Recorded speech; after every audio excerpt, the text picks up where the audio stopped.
এক মহিলা প্রতিদিন আল্লাহর নামে একটি রুটি তার ঘরের বাইরে ঝুলিয়ে রাখত। সেই রুটি নিতে প্রতিদিন এক বৃদ্ধ লোক আসত, কিন্তু শুকরিয়া জানানোর বদলে সে শুধু একটি অদ্ভুত কথা বলতো।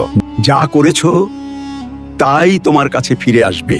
কথাটা শুনে মহিলার খুব রাগ হতো। তার মনে হতো এই বৃদ্ধ দোয়া করার বদলে অভিশাপ করছে। অতিষ্ঠ হয়ে একদিন শয়তান তার মাথার ওপর চেপে বসল। পরের দিন সে রুটিতে বিষ মিশিয়ে দিল, যাতে প্রতিদিনের কেচ্ছাই শেষ হয়ে যায়। কিন্তু যেই সে রুটিটি ঝোলাতে গেল, তার হাত কেঁপে উঠল। সে ভাবল, আস্তাগফিরুল্লাহ, আমি একই গুনাহ করতে যাচ্ছি। সে তখনই ওই বিষাক্ত রুটিটি আগুনে ফেলে দিল এবং একটি ভালো রুটি সেখানে ঝুলিয়ে দিল। তখন বৃদ্ধ এলো, রুটি নিল এবং একই কথা বলে চলে গেল। কিছুক্ষণ পর মেয়েটির দরজায় টোকা পড়ল। দরজায় তার ছেলে দাঁড়িয়েছিল, কাপড় ছেঁড়া এবং ক্ষুধায় বেহাল। সে লুটিয়ে পড়ে বলল, মা, আমি তো ক্ষুধায় মরেই যেতাম, কিন্তু পথে এক বৃদ্ধ লোক আমাকে তার রুটি দিয়ে দিল।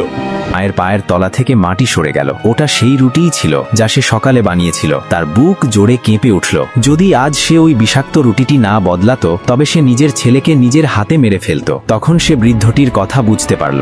মনে রাখবে, আজ যে ক্ষতি তুমি কারোর জন্য চাইছো, কাল তা তোমারই প্রিয়জনের দিকে ফিরে আসতে পারে।